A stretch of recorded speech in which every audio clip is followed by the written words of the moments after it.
So the easiest way to explain why this is a watershed, a revolution in digital identity is by explaining the three steps that we have gone through, the three phases we've gone through in digital identity, particularly for the internet, okay? The first one is very easy to understand. You create an account at in a network, in a website, in an application, okay? Who has created a new account in the last 24 hours someplace? Yeah, okay.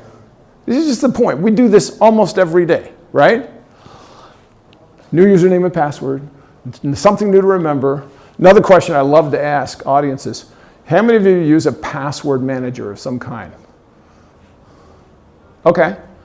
Okay. I'm not talking about the one in your browser, most of us use that, but a separate program. Okay. It's a pretty good example of just how much pain is involved. When it was just your own network, your own internal network you were logging into, and you had a couple usernames and passwords, it wasn't a big deal. But when we got on the internet and we needed a new one for every site, I mean, I've heard people compare their lists, and the largest I've ever heard is about 1,200 usernames and passwords, but a lot of us have several hundred, 300, 400, 500, okay? Even just to do this required 7 years of standards creation just to create the encryption between you and the website to do this safely, to log into websites, exchange information. And by the way, you are a dotted circle here because you as an individual do not exist on the internet without an account someplace, right? You create an account every place you go, and that becomes your presence on the internet. You don't have any independent presence under this model. So as the number of usernames and passwords exploded, and the overhead on that and all of the, all the attendant problems, what happened was we evolved the second model, which is called IDP, Identity Provider, or Federated Identity. And the way that we proposed to solve the problem there was stick a service provider in the middle. You logged into them, you created an account with them, and then they could connect you, log you in every place else. I suppose almost everyone in this room, I'm not going to ask the question because most people won't admit, do you use a login with Facebook, log in with Google or Twitter or LinkedIn? All those buttons you see on websites that let you log in with that one button, it's this identity provider. You go to this site and they provide a button here, and if you click that button, it just bounces you over there and says, yeah, you're logged in, bounces you back, you're in. And maybe they can share a little bit of the data that you've stored there. When you do that internet-wide, it's called social login because you're using a social network. But this same model, most large corporate internets or extranets use this. They call it single sign-on, right, to all your applications. It's actually involved 3 generations of standards that took 15 years to develop.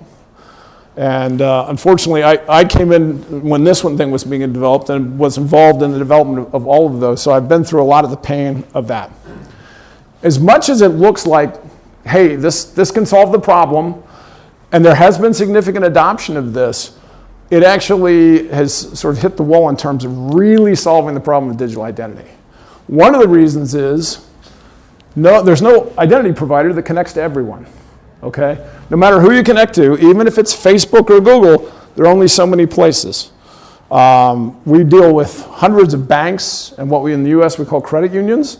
Not a single one will let you log in with Facebook or Twitter or even Google, right? It's not secure enough. Second problem is all those logins are not portable. If you log into 100 websites with Facebook and you're doing great and then you decide to close your Facebook account, or worse, Facebook kicks you out, you lose all of those connections, okay? You're also limited to whatever is supported by this identity provider, and that generally is a pretty low bar. So federated identity, it's been a good 15 years.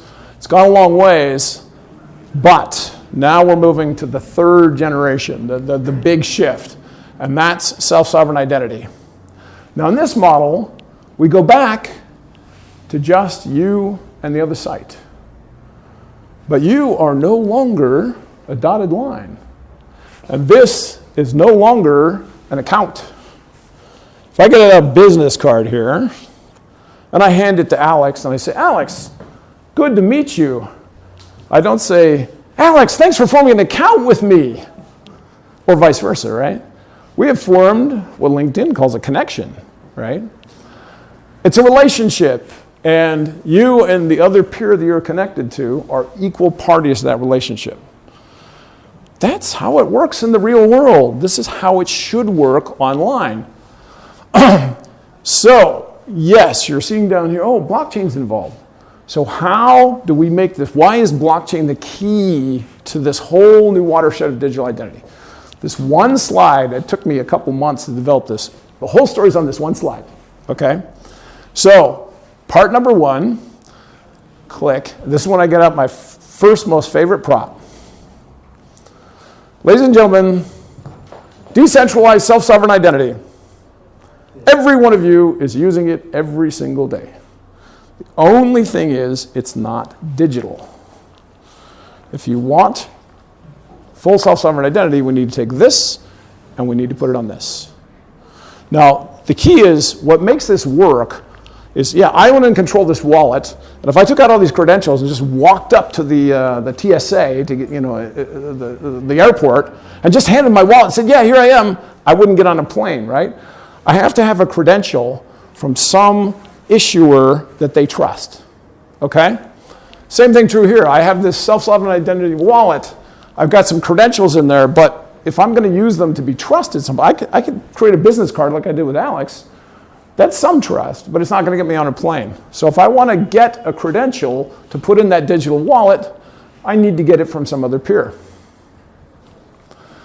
Now, why is blockchain making this possible? It's because that credential is going to be signed by a digital key on a blockchain. Almost always a public blockchain. Which means that when I need to go to a site and present that credential, that other party over here, whether it was the issuer or anyone else, can check that key on the blockchain and verify that signature.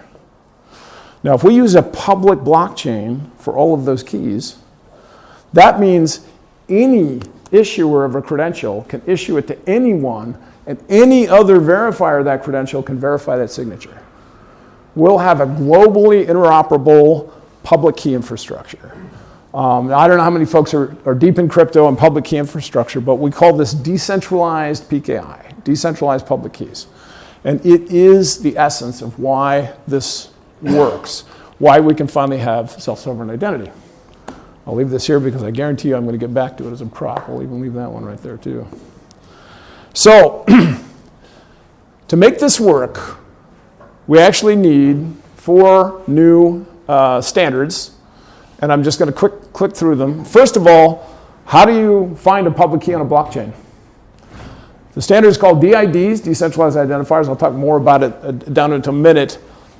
I'm the co-author of this specification. It's at the W3C, the World Wide Web Consortium, and they are just about to form a full working group at W3C because they've decided it is the most important new identifier, type of identifier on the internet after the web URL that you use in your web browser. So first we need that standard so that we can get to those keys. Secondly, we need for this to not be locked into this. Is anyone in this room not using a either iPhone or Android phone as a smartphone? Everyone is using one of those two. So every one of you has a wallet on your phone today that can accept a set of basically usually credit cards or other things that's proprietary to Apple or Google. It's not portable at all. The second standard, called DKMS, Decentralized Key Management, is an open standard so that you can't be locked into your wallet any more than you could be locked into your bank, right? How would you feel if there were a bunch of proprietary banks out there and if you picked one bank, your money was stuck there, right? Your digital identity arguably is as important or more important than your money. and it should not be locked up any place. So that's the second standard. Now with those two, the third one, it's called DID Auth, is the way that anyone holding a digital wallet should be able to authenticate, meaning prove your identity any place else. It's really me, no username, no password, more secure, more private than all those systems. W3C is already jumping up and down on that one. And the last thing we need to make this work is that the exchange of those digital credentials has to be interoperable, right? The credential going to my wallet and a site that I go to read it, they all have to understand, here's what it looks like, and here's how it's signed, so I can verify the signature. That last one has been a W3C, Worldwide Web Consortium, working group for almost 2 years now, and it should be done in the next 6 months.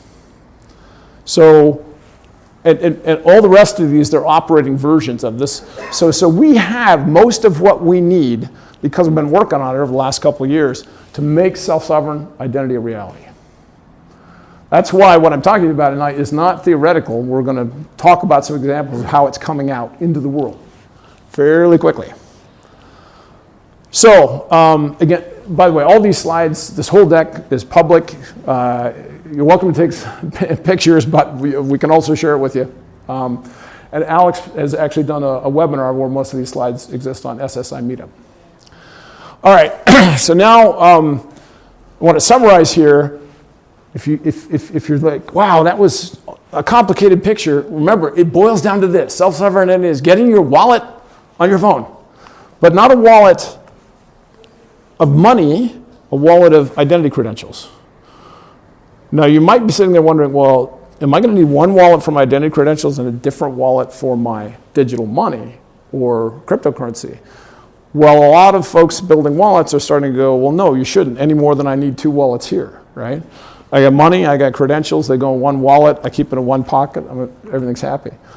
I believe that's going to happen, that we're going to have wallets, they're going to be combined, they're going to be mobile, you're going to have a wallet on your phone, your tablet, your laptop, in your car.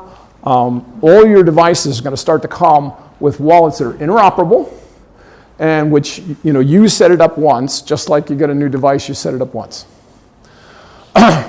Okay.